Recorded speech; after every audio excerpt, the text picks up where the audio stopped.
नमस्ते। आप सभी से अनुरोध है कि कृपया हमारी चैनल को सब्सक्राइब करें, वीडियो को लाइक करें और मर्चेंडाइज सेक्शन में जाएं। वहाँ पर आपको बहुत सारे कुर्ते और पोलो शर्ट्स और टी शर्ट्स धार्मिक थीम्स पर आपको मिलेंगी, ऑपरेशन सिंदूर पर भी मिलेंगी। अब भारत में लोगों की एक नई चिंता हो गई और उसके ऊपर बाकायदा डिस्कशंस हो रहे हैं। वैसे सही बताया कि भारत में कतई अमेरिका के ऊपर कतई लोगों का कोई भी विश्वास नहीं रह गया है। और आज जो रज़ा पहलवी साहब थे, जो शाह ऑफ ईरान थे, उनके बेटे जो थे, उनका एक ट्वीट आ गया और उस ट्वीट में उन्होंने कहा कि भाई इस रिजीम को उखाड़ के फेंक दो। फिर कुछ लोगों का, जो भारत के हितैषी और राष्ट्रवादी लोगों का, हमारे राष्ट्रवादी लोगों का, कुछ लोगों का ये मत है कि भाई इनके न्यूक्लियर फैसिलिटीज़ तो उड़ा दिए जाए, लेकिन रिजीम चेंज ना किया जाए, क्योंकि अगर रिजीम चेंज हो गया तो फिर अमेरिका का पूरा इन्फ्लुएंस हो जाएगा और अमेरिका का अगर पूरा इन्फ्लुएंस हो जाएगा तो फिर यहाँ मामला गड़बड़ हो जाएगा। ऐसा ये क्यों कह रहे हैं? इसलिए कह रहे हैं कि भाई ईरान में इस समय स्थिति ये है कि आसमान पे पूरी तरह से इसराइल का राज है, पूरा राज है। वहाँ पर एयर डिफेंस नाम की कोई चीज़ बची नहीं है। और ईरान जो है वो पाकिस्तान जैसे किया करता था, उसी तरह से फेक क्लेम्स कर करके ये कभी कभी दावे कर देता है कि साहब हमने एक जेट गिरा दिया या इस तरह की कुछ बात कर दिया। 200 जेट थे, ज़्यादातर बता रहे कि F-16 थे, F-35 थे। तो उनको भी वो किसी भी तरह से ना तो डेटर कर पाया ना रोक पाया। और अभी पता चल रहा है, जो समाचार आ रहा है कि अब तो ऑयल फैसिलिटीज़ पर भी हमले आरंभ कर दिए हैं इसराइल ने। अच्छा, ऑयल फैसिलिटीज़ पर यदि हमले आरंभ कर दिए हैं तो इसका मतलब ये है कि इसराइल ने ये पक्का कर लिया है कि भाई ईरान की अब मिसाइल लॉन्चिंग कैपेबिलिटी भी समाप्त हो चुकी है। जो सुनने में आ रहा है और जो दिख रहा है और जो ओसिंट से, ओपन सोर्स इंटेलिजेंस से पता चल रहा है, वो ये चल रहा है कि बड़ा ही एक मल्टी डायमेंशनल वॉर इसराइल ने किया है। और वो मल्टी डायमेंशनल वॉर इस तरह से है कि उनके जो वेपन्स थे वो पहले ही इस ईरान के अंदर स्मगल करके ले जाए जा चुके थे। अच्छा, ये कैपेबिलिटी पहले ही इसराइल डेमोस्ट्रेट कर चुका है। आपको पता है याह्या सिनवर जो हमास का जो चीफ था, उसको ईरान में एक सेफ़ हाउस में कैसे मार दिया था इसराइल ने। आपको ये भी पता है कि वो फ़खरज़ादे जो चीफ साइंटिस्ट थे, जो चीफ वहाँ के जो न्यूक्लियर सेटअप के जो प्रमुख थे, उनको किस तरह से robotic machine guns, AI based, remote controlled, उनसे उनको वहाँ पर उड़ा दिया गया था। तो ये सारे काम इसराइल अपनी कैपेबिलिटी पहले दिखा चुका है। तो इसी तरह से उसने जैसे कि स्मगल कर लिया था ड्रोन्स को यूक्रेन ने रशिया के अंदर, उसी तरह से अपनी एडवांस वेपनरी बहुत सारी स्मगल कर ली ईरान में पहले से। और मोसाद और जो उनकी दूसरी फोर्सेस थी, उन्होंने मिल के उनके जो एयर डिफेंस इत्यादि जो थे उसको तो, और जो ड्रोन मेकिंग जहाँ पे होती थी या ड्रोन लॉन्चिंग जो साइट्स थी, उनको तो ये इनर सैबोटाज से ही, या जो स्मगल करके जो वेपन्स ले गए थे अंदर, उनसे ही ख़त्म कर दिया।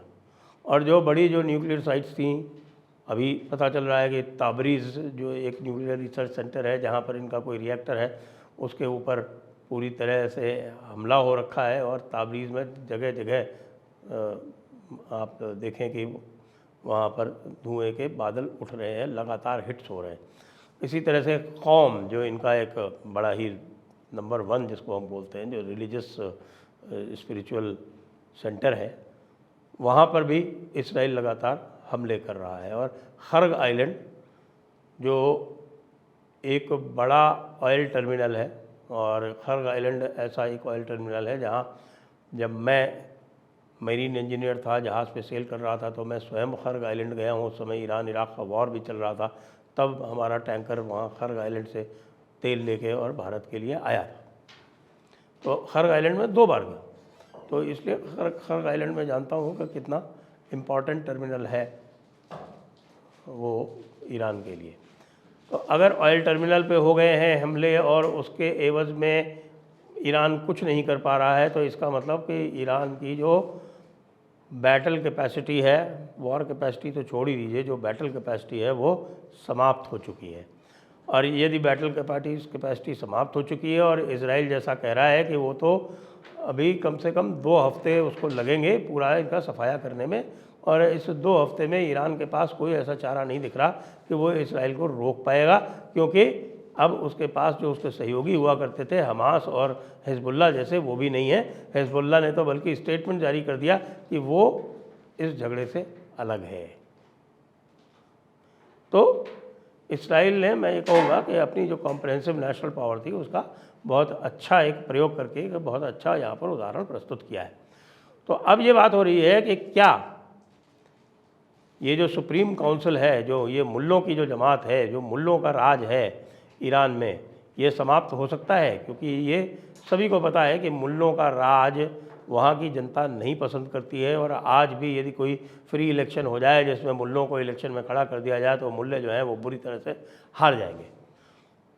और सारी की सारी कॉल्स जो है वहाँ सुप्रीम काउंसिल के द्वारा ली जाती है। जो बाकी जो इलेक्टेड गवर्नमेंट होती है वो इलेक्टेड गवर्नमेंट तो उनके नीचे ही होती है, और उनके पास मिलिट्री वगैरह जितनी भी है वो सारी की सारी वही सुप्रीम काउंसिल के नीचे चलती है।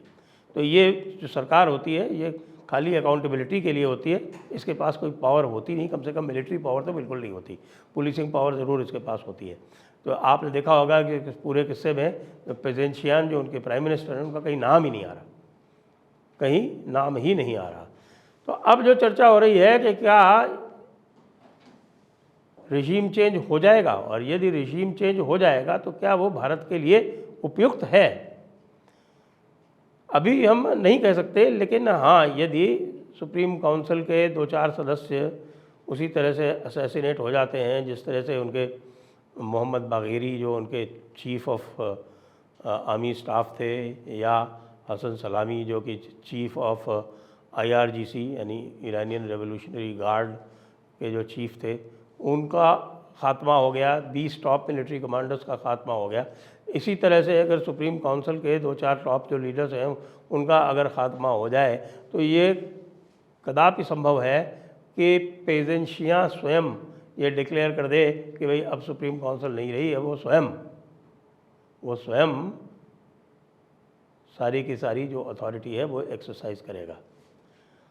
तो ये संभावना बनेगी, और पेजेंशियाँ लिबरल माना जाता है और पेजेंशियाँ वेस्ट के साथ में नॉर्मलाइज करके चलेगा। ये यूरेनियम एनरिचमेंट वाला मामला छोड़ देगा, सैंक्शंस वगैरह हट जाएंगे, और पूरी तरह से वो एक समझ लीजिए कि वेस्ट सपोर्टेड सरकार आ सकती है, इसकी संभावना है। तो इससे भारत को क्या नुकसान है? क्योंकि ईरान की भारत से सीमा तो मिलती नहीं, और यदि ईरान वेस्ट के पास आ जाता है, मान लीजिए वेस्ट सपोर्टेड सरकार ईरान में बन जाती है, तो नुकसान किसको होगा? नुकसान तो पाकिस्तान को होगा। पाकिस्तान को नुकसान इसलिए होगा क्योंकि ईरान को अपने ऑर्बिट में लेने से उसके बाद फिर पाकिस्तान की इतनी आवश्यकता नहीं रहेगी। बड़ी पुरानी वेश्या और नई हूर, तो नई हूर के सामने पुरानी वेश्या को कौन पूछता है? ये ज़रूर कुछ लोग कहेंगे कि नहीं साहब, उसकी ज़रूरत जो है वो चाइना के लिए, चाइना पर नज़र रखने के लिए रहेगी। क्योंकि चाइना पर नज़र रखने के लिए तो ईरान और भी अच्छा कंटेंडर है, क्योंकि वहाँ पर तो चाइना के बहुत सारे इंटरेस्ट हैं। चाइना के इंटरेस्ट इस समय ईरान में अधिक हैं, क्योंकि ईरान का जो बंदर अब्बास पोर्ट है उससे चाइना अपने काफ़ी सामरिक महत्व की जो चीज़ें हैं वो मंगवाता है, और बंदर अब्बास पोर्ट से वो गल्फ़ को और अरेबियन सी को एक्सेस करता है। कहने के लिए सीपेक के माध्यम से उसके पास ग्वादर भी है, लेकिन ग्वादर का जो मार्ग है वो बड़ा दुर्गम है। वो एक 6000 मीटर ऊंचे दर्रे से जाता है, तो वो 6000 मीटर ऊंचा दर्रा जो खुंजेराब दर्रा है, खुंजेराब पास जो है, वो खुंजेराब पास साल में 6 महीने बंद रहता है। बंदर अब्बास वाला जो रास्ता है वो जो कजाकिस्तान से होके और समरकंद बुखारा होते हुए तुर्कमेनिस्तान से होते हुए जो जाता है वो 12 महीने खुला रहता है। तो चाइना के साथ ईरान के अच्छे ताल्लुकात हैं और वो बने रहेंगे, तो चाइना के ऊपर लीवरेज ईरान के माध्यम से ज़्यादा एक्सरसाइज किया जा सकता है, क्योंकि चाइना और ईरान के एक तरह से क्लाइंट और कस्टमर के रिश्ते, क्लाइंट और बॉस के रिश्ते नहीं हैं, वो लगभग बराबरी के रिश्ते हैं, इसलिए वो लिवरेज जो है वो ज़्यादा हो सकता है। तो इसलिए मेरा यह मानना है कि यदि इस इज़राइल के आक्रमण के संदर्भ में यदि किसी प्रकार का रिजीम चेंज होता है और पश्चिम की सिंपैथेटिक सरकार भी ईरान में आ जाती है, तो भारत के हित में ही होगा, क्योंकि पाकिस्तान का जो महत्व है वो फिर कम होगा। जय हिंद, जय भारत, वंदे मातरम।